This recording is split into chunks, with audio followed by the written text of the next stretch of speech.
Good morning, church. Today's scripture reading comes from Psalm chapter 36. The whole thing.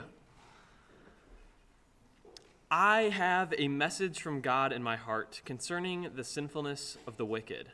There is no fear of God before their eyes. In their own eyes they flatter themselves, too much to detect or hate their own sin.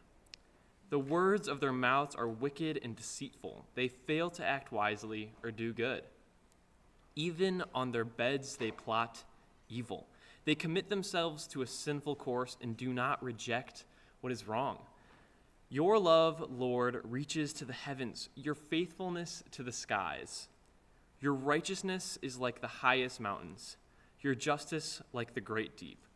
You, Lord, preserve both people and animals. How priceless is your unfailing love, O God.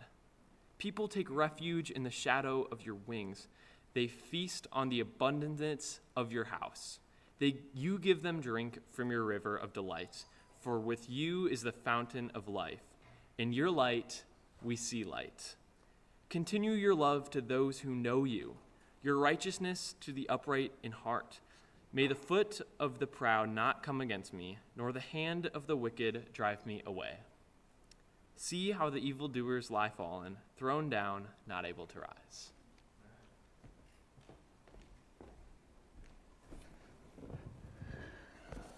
So in 1954, President Eisenhower made a statement in a speech. He said that there are two kinds of problems. I have two kinds of problems. I have the urgent and the important. The urgent are not important, and the important are never urgent. And from that came what was known as the Eisenhower matrix, this whole world of decision-making, all built around whether things are important or urgent. And there's this, you can read management books today that talk about, the tyranny of the urgent, where they talk about how so much of your day and any kind of leadership role or business role can be consumed with all of the urgent matters that keep coming to your plate. And the trick is, some of those urgent matters are important, unlike what Eisenhower thought. Sometimes they are important. A lot of times they're not. And so you have urgent things that consume your time, and then you have things that are neither urgent nor important that you really just need to figure out how to get away from completely. But when you're consumed by the urgent, what you really need to figure out is how do you spend time on the things that are not urgent but are really important. And if you can never get to that place, you're going to have problems. I think one writer summed it up well, that if you spend all your time chasing cows, you're never going to build the fence. It's when you build the fence, then you can actually solve the problem of all the cows that you're chasing. You can spend your time fixing the same things over and over, putting out fires. There's a lot of different metaphors you can use, instead of focusing on the important things. Well, I think that can be true in our journey in faith, that we can spend our time dealing with urgent matters, and then never really contend with the important things that we really need to build out. Psalm 36 is a really interesting psalm for that, because what Psalm 36 reads at times like a lament, and a lot of the lament psalms, we read a lot of them this year, the individual laments focus on threats that are quite urgent and often quite lethal. David is in a place where, I think these guys are going to kill me. God, I need you. That's urgent. Psalm 35, previous psalm, you'll have an example of that kind of urgency in the lament. But here, Psalm 36 reflects on dangers that are less urgent, but no less important. And it's the temptation, the basic issue is, in Psalm 36, is the temptation for the righteous to succumb and become like the wicked. If you don't have your Bibles open to Psalm 36, I'd encourage you to open and follow along. It starts in a very weird place, because the first 4 verses is really a description of how do you become wicked, which is kind of interesting to think about. How do I want to become a wicked person? If I wanted to become wicked, what would I do? And it opens with this, and it's a meditation on wickedness. And it opens with a very weird first verse. And there's a lot of different translations. And I'm glad that Gage read the NIV, because I think it goes the farthest to try to explain this weird translation. The Hebrew, just literally translated in verse 1, would say something like, this is an oracle of rebellion to the wicked in the depth of his heart. It is an oracle of rebellion. It's an oracle from the wicked. That's a weird thing. Because that word for oracle, when it shows up in the Old Testament, it's almost always an oracle from the Lord. We were, in our class this morning, we're reading Zechariah right now. And Zechariah has this moment where God speaks, and it's like an oracle of the word of the Lord for his people. So God is speaking. Here, it's not God who's speaking, it's the wicked. It's actually evil that is speaking, and it's speaking deep in the heart of this person. So how do you become wicked? The first thing you do is you begin with the wrong base. Transgression, here's another more literal translation. Transgression speaks to the wicked deep in his heart. It's an image of, it's an echo of Eden. You think about the serpent speaks of the beauty of the tree to Eve, and he talks about how it is pleasing, it's a source of wisdom, and really God is distracting you. God is trying to mislead you by not letting you experience the beauty and the fullness of your life that you'll find if you'll just taste of this fruit. And it talks in Genesis how she sees that the tree is pleasing to the eye and would be tasting good. And it appeals to all the senses, and it appeals to her desire to rule. She wants to rule in the place of God. Adam and Eve, they're joined together in saying, we do better at deciding what is right for us. That is the transgression speaking into the heart. And for the wicked person, it is this transgression, this sense of self-rule has spoken deep into their heart. You can go and flash forward a couple slides there. But it begins with with the wrong base, that you orient towards self. And that it then follows in the second half of the verse, there is no fear of God before his eyes. There's a sense of dread or terror. It's that fear language, that word for fear is not it's not a picture of the normal word that shows up of the fear of the Lord. It's a stronger one. One translator described this as like fear on steroids. There's just nothing about God that this wicked person says, I'm really accounting for at all. And it runs counter to biblical wisdom. Proverbs 9 verse 10 is real famous. It says, the fear of the Lord is the beginning of wisdom. If you want to be a wise person, the cornerstone, the anchor for your life is, I want to respect God. I want to understand who God is and what God's perspective is on this world. This is his world. He created it. And I'm going to understand how does he want me to live in it. That's just the very baseline. That's the starting point. But here, the wicked do not have that starting point. There is no fear of God before their eyes. And without that orientation, all they're left with is themselves. That's all they have.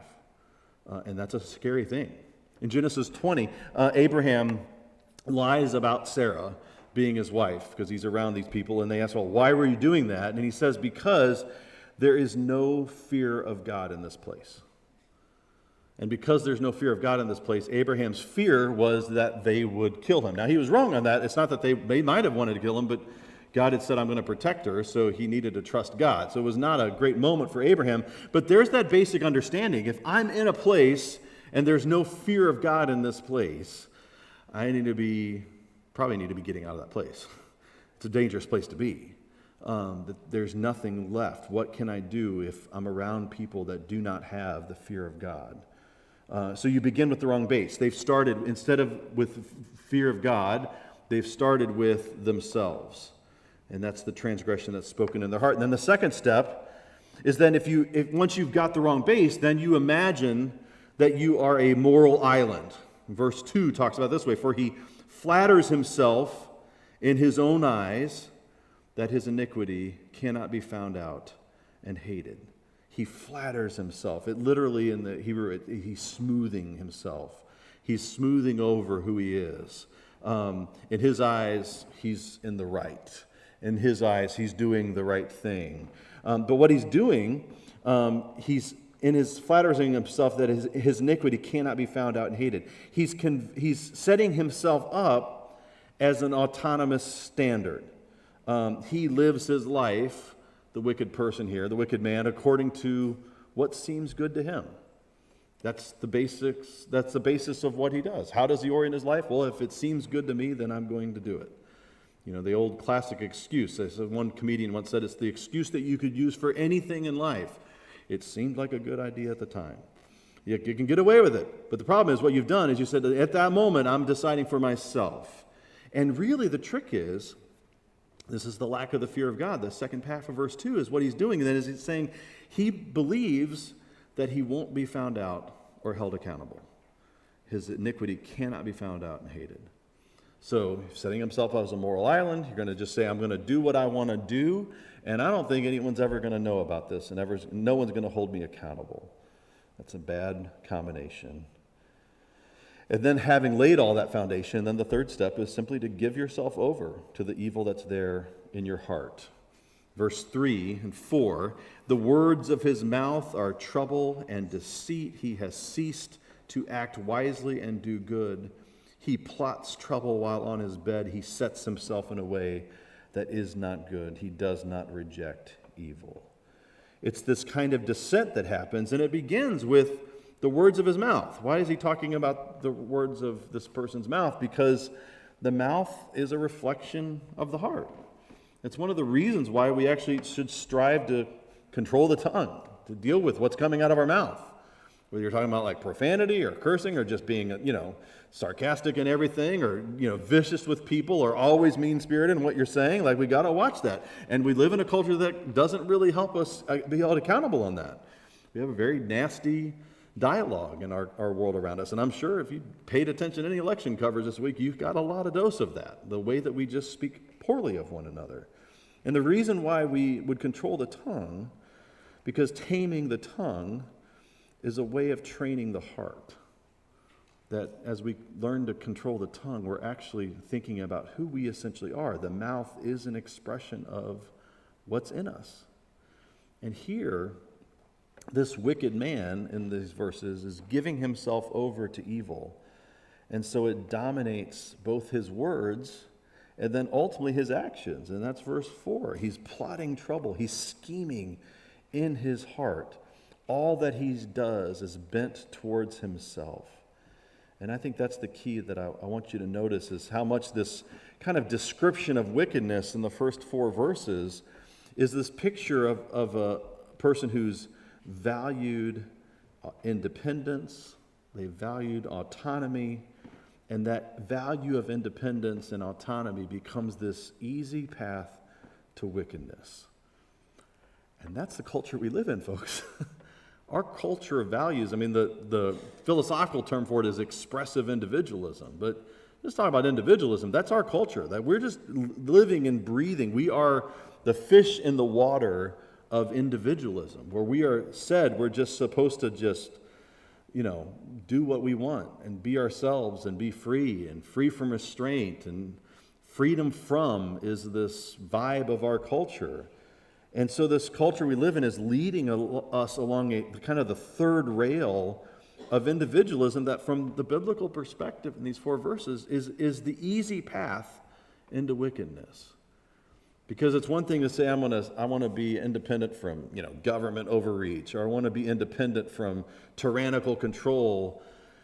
But then there's something about I also just ultimately to the deep sin in the garden is I just want to be free from God. And that's the path to wickedness. That is the expression of wickedness in these first 4 verses. So there's this picture of wickedness, and then there's a kind of stunning contrast starting in verse 5. Now, you go all the way back to Psalm 1. It kind of frames a lot of these psalms like this to say, here's this contrast, the wisdom psalms. So there's the good way and the bad way. And in Psalm 1, it's all about here's the way of the wicked, but here's the way of the righteous. So let's compare the wicked path versus the righteous path. But Psalm 36 does something very different. It does not compare the way of the wicked person to the way of the righteous person. It compares the way of the wicked person to the righteous God. And that's verse 5. Your steadfast love, O Lord, extends to the heavens. Your faithfulness to the clouds. Your righteousness is like the mountains of God. Your judgments are like the great deep. Men and beast you save. The alternative to navel gazing, looking in and saying, what do I want? What do I need? What is going to serve me? Is to look up. The contrast of the psalm is the wicked versus the righteous character of God. And so one of our keys, if we're combating that tendency towards wickedness, that we can feed in ourselves just by saying, I'm just going to do what I want to do, I'm going to be left alone, is to look at God to shape your life. You begin looking at the character of God, looking at who He is, and see how that's going to shape you. And the first thing He does in verses 5 and 6 is then, He says that we have this charge to fill our eyes with the all-encompassing, beautiful character of God.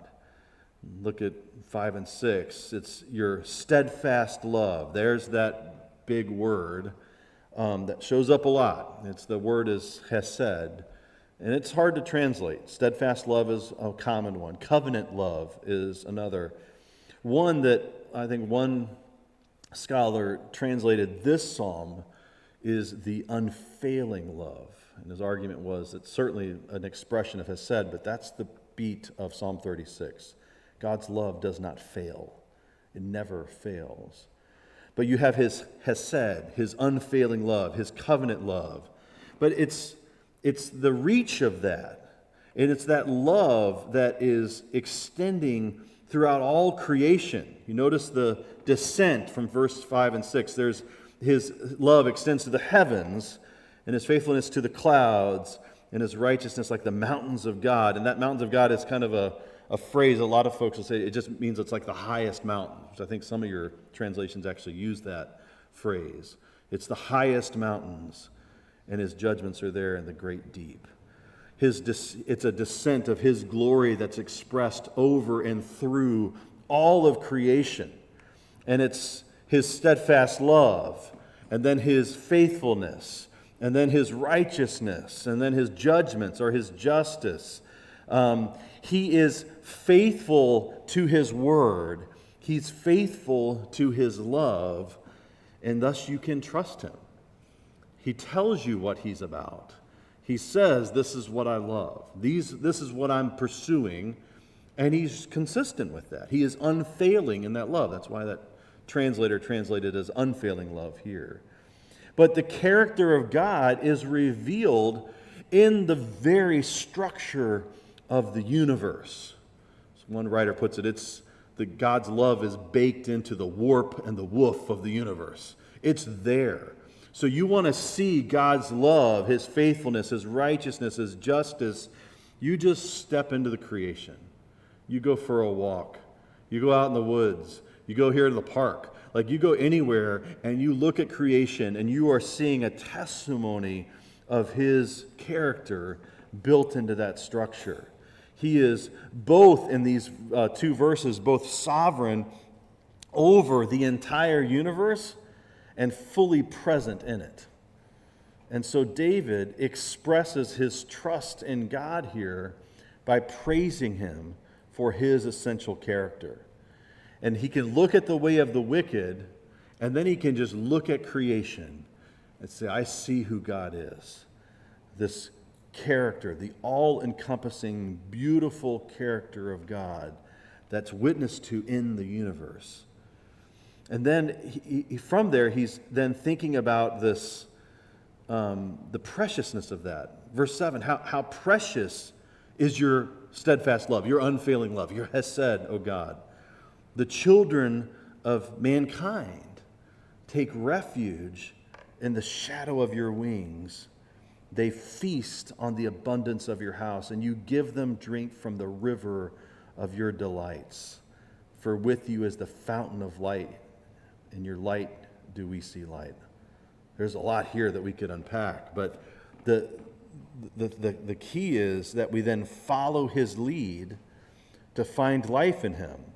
It's the picture here is, I think, significant. Verse 7, when he uses the term hesed, one of the more common translations, I think that's really helpful to remind, what is this hesed? It's the covenant love of God. It's God's love for his covenant people. God is a God of promise. He doesn't just say, I love everybody and I hope some people will respond to it. He says, I love a people and I'm going to reveal myself to persons and to people. I'm going to make a covenant with Adam, and I'm going to make a covenant with Noah, and I'm going to make a covenant with Abraham and Isaac and Jacob, and I'm going to make a covenant with Moses, and I'm going to make a covenant with David, and I'm going to make a covenant with my church. I'm going to create a people. He's a God of covenant love, and he binds himself. Language of covenant should make us think of a wedding ceremony, that you're being bound in promise. And one of the things we do is we can call each other throughout life when we're having struggles and say, you got to be faithful to this covenant you made. Well, nobody ever has to have that talk with God. You never have to say, well, God, you said you were in covenant. Because he's faithful to his covenant. But notice here, there's this covenant love, this steadfast love, the unfailing love. But then there's a refuge that is offered to the children of mankind. This is a bigger image. It's a picture, I think, first of a glimpse of the whole of humanity. Who's the children of mankind? Well, that's everybody. There's this picture of a whole humanity living under common grace. And so there's a sense where everybody out there in the world has the everyday witness of the goodness of God. We just said, right? Because you're looking at verse 5 and 6, you're seeing God's testimony out there in creation. Anybody can walk out in the world. Anybody goes out in creation, and they can see this is the world we live in. This is what's going on. This is the world that I have. And they can say, why do I have a life to live? Why do I have this breath? Why do I have this ability to go out and earn a living? Why do I have this family? Or why do I have these people I love and care for? All of this stuff is just the ordinary common grace that everyone has access to. And in that, there is a beckoning. You have it. So take refuge. Take refuge, verse 7, in the shadow of your wings. Take refuge in a God who is protecting you, who's giving you something. There's a kind of missional little moment there in verse 7, where it's this covenant love, which is meant for God's people, is something that's expressed or experienced or understood at some level by everyone. That's, I think, the heart of evangelism right there. It's like, look, this is the God you're searching for. This is the God who you need. This is the God who invites you to become part of that covenant through faith, by grace through faith. He's calling all to take refuge in the God of all creation. Everyone is ultimately living under God's grace, but as you see in the rest of the psalm, only some are going to acknowledge that. And there is a life and vitality that ultimately are going to come not to just everyone, but to those who are going to acknowledge what it is. But the invitation is there. Take refuge. And then verse 8, feast. They feast on the abundance of your house, and you give them drink from the river of your delights. Here, the Lord's steadfast love is experienced most vividly in the house of the Lord, which is, in their context, the temple. You come to the temple, there's a beckoning. And that Israel was meant, as they build the tabernacle, they're meant ultimately it's a beacon, it's a mountain. They're ascending into the presence of God. But that's to be a light to the nations. Others are supposed to see these people living with God present among them, and they're saying, I need to be part of that. There's an evangelism or a mission piece that kind of runs throughout the Old Testament because they're to feast at the temple of God. God's steadfast love is experienced there. And from that, there is this river of delight in verse 8. And that river of delight is an echo of Eden imagery, where there is the river flows out. Actually, the 4 rivers that flow out of Eden is going to the ends of the earth. So it's a picture of Eden is meant to be present with God, is to have this blessing that is flowing out over the whole world. And in fact, that's where the story ends. In Revelation 22, verse 1, you have a river that flows from the throne of God.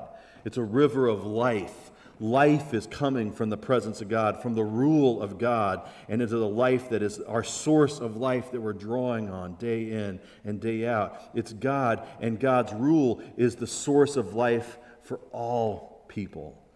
And we are invited to experience it. We're invited to feast on it. Beth and I were talking about this idea yesterday, the idea of feasting. It's not that God just wants you to have just enough. God just wants you to have a little bit. He has a banquet table for us, for his people. Thanksgiving's coming, so we have the image in our head. But that's what he wants for us. He's not just giving us a meal where you get just enough. Those are good meals. So if you say, like, there's just enough to be satisfied, there's just enough for you. But here, what God ultimately has for us is a feast, to be rich and abundant, that gives life. And that shapes us. With you is the fountain of life. And then I think it's one of the most beautiful phrases in the Psalm, verse 9. In your light, we see light. It's that, I paraphrase C.S. Lewis. I wouldn't, if I try to quote it, I'd butcher it. But it's like I see the light of God, but it's not that it's simply that I see the light of God, but through the light of God, I see everything else around me. It's not simply that I'm looking at the light. You think about somebody shining a flashlight on you. That's not really that effective. If you're putting the light in my eyes, I can't see anything. But it's by the light that I can see everything. It's the light of God that is shining the light on all things. And it's from the light of God that I can see everything as it is meant to be seen. The contrast here is the first few verses where you have the wicked essentially immersing themselves in darkness, where almost like a crazy image, but I think of like a darkness flashlight that's just wherever it shines, it just darkens the whole thing out. And so you have these black spots everywhere. That's what the wicked are doing, is they're just increasing that darkness light. So you can't see anything. But it's the light of God that shines, that allows you to see things as they are meant to be. For with you, in your light, do we see light. So there's this contrast between the two. And then where it ends is to call us to then live in light of that unfailing love, in light of that hesed. Verse 10, continue in your steadfast love to those who know you. And that's the first thing I want you to see. We're called then to seek him for his protection. We're to live in light of that. To those who know you. Notice now you've moved from everybody to those who know you. There's this continuing blessing to continue it, to prolong, to draw out, to extend that kindness to those who know you. This is the prayer ultimately of the believer. God, I'll trust you. So let me live in light of that unfailing love. To those who know you, continue your righteousness. Extend your righteousness to the upright of heart. It's the path of the faithful, trusting the impact of God's unfailing love. God's unfailing love is the backbone of David's present. It's how he's going to live now. It's the backbone of his future. And that's the call for us, is to just dwell on God's unfailing love for us and just to rest in it and to live in light of it. And then from there, let not the negative side of the prayer, let not the foot of arrogance come upon me, nor the hand of the wicked drive me away. There the evildoers lie fallen. We're to live in his strength in the present. There's this protection from the foot of the arrogant. And that's a callback to those first 4 verses where here's what the wicked are doing, and I just don't want to live with their impact. Just protect me from the wicked that they're doing. God, I know you're stronger. I know your love is unfailing, and I know your love is unfailing for me as one of your people. So I'm going to trust you. Don't let the foot of arrogance come upon me. Don't let the hand of the wicked drive me out. His present is to live in a world of wickedness, in a world of brokenness. And he is trusting in God's provision in the midst of that. And I think that's our world. That's the present that we live in. We still live in a world of wickedness and brokenness. So I'm going to live in light of his unfailing love and his righteousness, which is bigger and better, stronger than all the wickedness that might run around us. And ultimately, where it ends is a trust that God will make things right. There the evildoers lie fallen. They are thrust down, unable to rise. It ends with a declaration about the future. Evildoers are destroyed. And that's a theme that runs into the New Testament. You can look at Matthew 6, 7, and 25, and you think about Christ overthrowing evildoers on the judgment day. It's a theme that he resonates with. Like, he is going to bring justice. There will be justice. There is a future judgment. And knowing the truth of the future judgment here in Psalm 36 frees David to live well in the present. He has all he needs because he knows that God is with him, the God of unfailing love. There's a story they tell about in the middle of the Civil War. There was a point where there was a hospital, and many of these soldiers were struggling and dying, and part of their issue was malnutrition. Soldiers' diet's not necessarily the best diet. They needed fruits and vegetables. But one of the issues in the North for not just hospitals, but throughout the war, was they just had incompetent administration, and they had plenty of food. They actually had fruits and vegetables sitting in a storage not far from the hospital, but they never could quite get the fruit and vegetables there. So men died because they didn't have access, just because all of the things that were life-giving were there and not being seized upon by the people who could get into their hands. It's kind of what happens here in Psalm 36, that we have all that we need to live in the present because we have the unfailing love of God. And now it's ours to draw on that, to live in light of it, to draw on that strength, and then from that to see the world around us, to see his light and how we can live in strength, and peace, and hope, and share that good news with others, invite others to be part of it. So the piece that I want you to think about as we leave Psalm 36 is this: to not be too afraid or too attached to the way of the wicked. Instead, to delight daily in the unfailing love of God. Don't be too afraid of the way of the wicked. You've got this four verses are just a pretty stunning picture of the way of the wicked. And that they're real. It's a real problem. And he said, like, spare me from their foot of their arrogance. Spare me from their wicked hand. But we don't have to be too afraid of it, because the unfailing love of God is better, and it's bigger. We also don't want to become too attached to it. We recognize in those first four verses, that's a seduction for us. We can become attached to that. Resist the way of the wicked. How do you do it? Well, there's another piece of advice they talk about in training in a lot of different contexts. It's some version of, the things I do every day matter more than the things I do once in a while. When you're talking about nutrition or dieting, it's like the 1,000 decisions you make in the course of the week are going to be more constructive than the one thing you did on a cheat day. If you're in an exercise program, the things you're going to train with 5-6 days a week are going to be more important than that one day. Whether that's the day that you take off or the day you decide, I'm going to work 6 hours today and do all my workouts for the week. Not really going to help you that much. You're just going to kill yourself, and it's not going to go well. Because the things you do every day matter more than the things you do once in a while. Daily rhythms matter. Daily routines matter. And they matter a whole lot more than those single events. And I think that's the piece that you have in Psalm 36 is that steady witness of the unfailing love of God is something that we're to draw on every day. Why does he bake his love into creation? Because we're in creation all the time. And our daily important task that may never seem urgent is to dwell in his unfailing covenant love. To remind ourselves daily that the way of the wicked that we're walking alongside every day when we're hearing the message of freedom, personal freedoms, do your own thing, is a fruitless path. And so we resist the urge to follow it, and we also don't consume ourselves in fear of it, because Jesus has defeated sin and death, and we can live in light of his unfailing love. Dwell in the light, and through it see all with his light. Don't be afraid or attached to the way of the wicked. Delight daily in the unfailing love of God. Let's pray.